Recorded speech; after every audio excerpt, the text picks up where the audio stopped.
His Majesty King Hamad bin Isa Al Khalifa received a telephone call from Egyptian President Abdel Fattah el-Sisi. The official spokesperson for the presidency of Egypt stated that President el-Sisi emphasised Egypt's position, rejecting the Iranian attacks against Bahrain. The president affirmed Egypt's full solidarity with the kingdom and all Gulf states in facing current challenges and its readiness to provide all forms of necessary support to maintain the security and stability of the region. President el-Sisi also highlighted that Egypt continues its intensive contacts and movements at the international and regional levels to stop the war as soon as possible. He commended Bahrain's role in supporting calm and safeguarding regional stability. The official spokesperson added that His Majesty the King expressed his deep appreciation to President el-Sisi for a steadfast position in supporting Bahrain and the Gulf states. His Majesty affirmed the Kingdom's keenness on continuous coordination with Egypt and Arab countries to avoid further escalation and work towards ending the war quickly. The official spokesperson also noted that President el-Sisi emphasised that Gulf security is directly tied to Egyptian national security and that Egypt views that Arab countries share a common destiny. Additionally, he called for the strengthening of cooperation and joint action to address current challenges and to advance collective Arab national security so as to ensure the protection of Arab states from any external aggressions.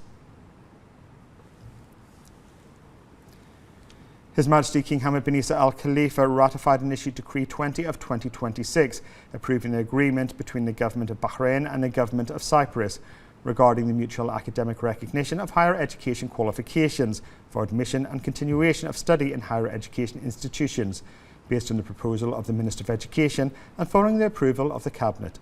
The agreement between the Government of Bahrain and the Government of Cyprus was signed in Manama on January the 25th, 2026. The General Command for the Bahrain Defence Force announced that through the unwavering vigilance of its personnel, the BDF's air defence systems continue to counter successive waves of hostile terrorist Iranian aggression. Since the onset of hostilities, air defences have intercepted and destroyed 129 ballistic missiles and 233 drones targeting Bahrain. It expressed its pride in the exceptional combat readiness and vigilance demonstrated by BDF personnel and commended their sustained operational effectiveness in defending the Kingdom. The performance of Bahrain's forces continues to inspire confidence that the Kingdom's skies remain secure. The General Command urged all members of the public to exercise the utmost caution for their personal safety. Citizens and residents are advised to keep clear of affected areas and any suspicious objects, refrain from filming or photographing military operations or debris sites, avoid spreading unverified information, and consult only official and government media channels for updates, alerts and advisories. It further emphasised that the use of ballistic missiles and drones to target civilian areas and private property constitutes a flagrant violation of international humanitarian law and the UN Charter. These indiscriminate attacks represent a direct threat to regional peace and security.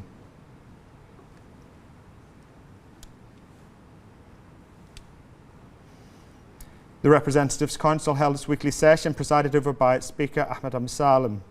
The Council congratulated His Majesty the King and His Royal Highness the Crown Prince and Prime Minister and the people of Bahrain on the advent of Eid al-Fitr, wishing many happy returns. The session also approved the report of the Financial and Economic Affairs Committee on amending the Central Bank of Bahrain and Financial Institutions Law. The Minister of Foreign Affairs, Dr. Abdul Latif bin Rashid Al Zayani, received a telephone call from his Thai counterpart, Sihasak Fuankikeo. The call addressed the Iranian attack on Bahrain. During the call, the Thai Foreign Minister expressed Thailand's condemnation of the Iranian attacks against Bahrain using missiles and drones and the resulting loss of lives and property. He conveyed Thailand's solidarity with Bahrain and its support for the measures undertaken to protect its security and stability and to safeguard the safety of its citizens and residents.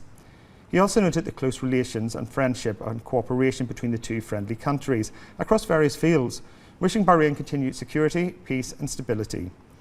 For his part, Dr. Al Zayani expressed thanks and appreciation to the Thai Foreign Minister for the sentiments of solidarity expressed towards Bahrain in light of the Iranian missile attacks against the Kingdom, as well as for Thailand's support for the measures taken by Bahrain to safeguard its security and stability. He also highlighted the strong relations of friendship between the two friendly countries.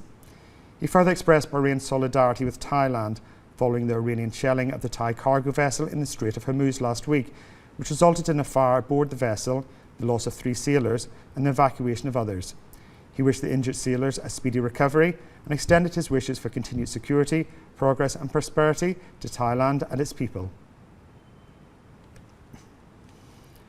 As part of Bahrain's presidency of the GCC and at the invitation of the ambassador of Bahrain to Belgium, Dr. Mohammed Bassad, the Embassy of Bahrain hosted a joint meeting of the GCC ambassadors to Belgium, with Belgium Deputy Prime Minister and Minister of Foreign Affairs, European Affairs and Foreign Trade, Maxime Prévost, and Luxembourg Deputy Prime Minister and Minister of Foreign Affairs, Cooperation and Defence, Xavier Bettel. The meeting addressed developments related to the blatant Iranian aggression against GCC member states and ways to enhance coordination between the GCC and the European partners to secure a unified and firm European position towards this reprehensible aggression, particularly in light of the ongoing preparations for the upcoming European Council summit. Dr. Bassad affirmed that the Iranian aggression constitutes a flagrant violation of international law, the UN Charter, and the principles of good neighbourliness. He stressed that such actions threaten international peace and security and have serious repercussions for global energy, security, freedom of navigation, and international supply chains. He expressed the GCC states' appreciation for the supportive positions of Belgium and Luxembourg regarding security and stability of the Arabian Gulf region. For their part, the two ministers affirmed their country's condemnation of the Iranian aggression against the GCC states, stressing the importance of the international community's adherence to the principles of state sovereignty and territorial integrity, as well as the serious consequences of violating international law and the principles of the UN. They also expressed the full support for the efforts undertaken by GCC states to defend the security and stability.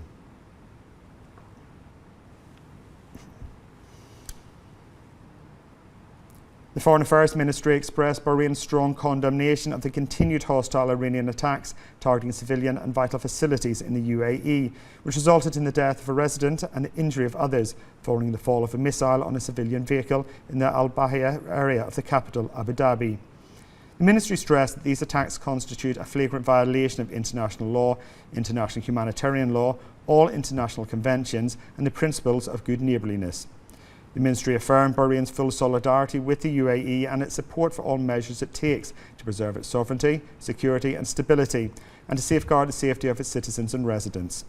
The ministry renewed its call for the immediate cessation of the reprehensible and unjustified Iranian attacks against the member states of the Gulf Cooperation Council, an implementation of the United Nations Security Council resolution in accordance with the international laws and norms in a manner that contributes to preserving the security and stability of the region and the safety of its peoples.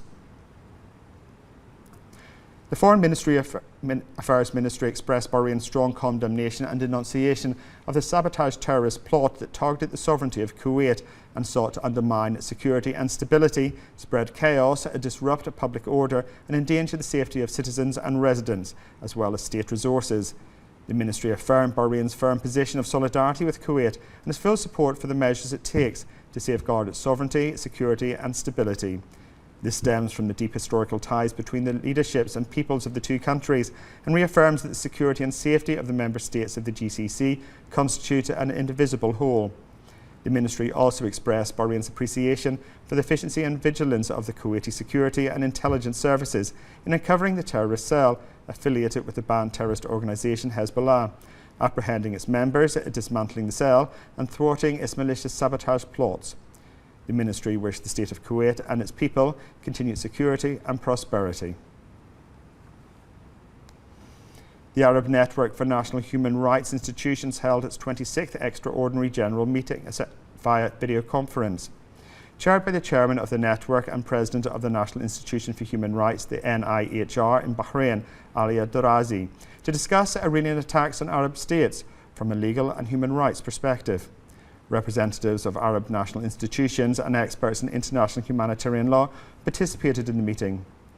In his address, Al-Darazi emphasised that the recent military escalation, including attacks targeting several Arab states and resulting in damage to residential areas and civilian casualties, constitutes a flagrant violation of international law and a breach of the absolute prohibition on the use of force stipulated in the UN Charter.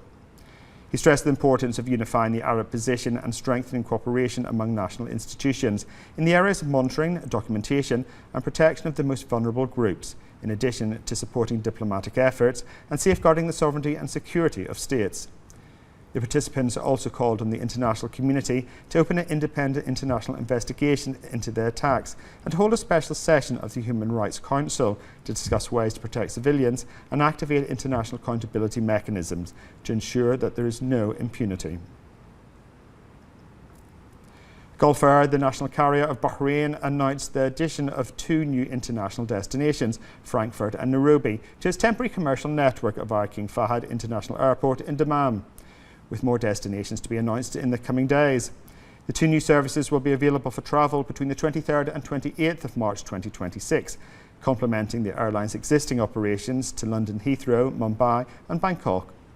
This initiative forms part of Gulf Air's ongoing efforts to maintain international connectivity to and from Bahrain amid the temporary closure of Bahrain's airspace. To facilitate travel, Gulf Air will provide transportation between Bahrain and King Fahd International Airport in Dammam for passengers holding confirmed bookings on these flights.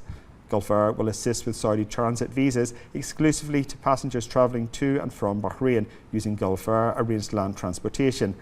Passengers whose final destination is Saudi Arabia must hold a valid visa arranged independently. Passengers can book their flights through Gulf Air's website or via the mobile app.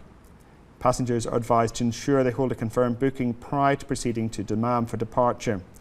Flights to and from Bahrain International Airport remain temporarily suspended, and Gulf Air will resume regular scheduled services once the Bahrain Civil Aviation Affairs confirms the safe reopening of the Kingdom's airspace.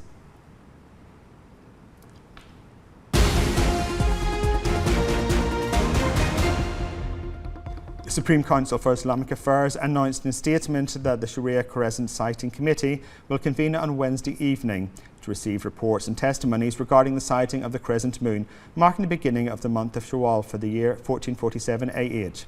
The Council called on anyone who witnesses or receives reliable information about the sighting of the crescent to promptly contact the Sharia Crescent Sighting Committee to report it. As the Eid al-Fitr season draws near, the Ministry of Industry and Commerce has confirmed that Bahrain's markets are experiencing an abundance of livestock supplies and a stable availability of various types of meat and poultry products. This comes amidst the continued flow of food supplies to the local market, ensuring that consumer needs are met. The Ministry explained that these indicators reflect the resilience of the food supply system and its ability to respond to demand under various circumstances, thanks to proactive plans and ongoing coordination with relevant government agencies, suppliers and the private sector. The Ministry also indicated that food prices, including meat and poultry products, are at stable and competitive levels, in addition to the monitoring efforts implemented by the Ministry to ensure price stability and prevent any practices that may negatively impact consumers. In light of Iran's hostile attacks against Bahrain and a number of countries in the region, the Kingdom of Bahrain continues to deliver its government services with high efficiency, relying on an advanced digital system that helps ensure business continuity and the uninterrupted provision of services to citizens and residents. More in this report.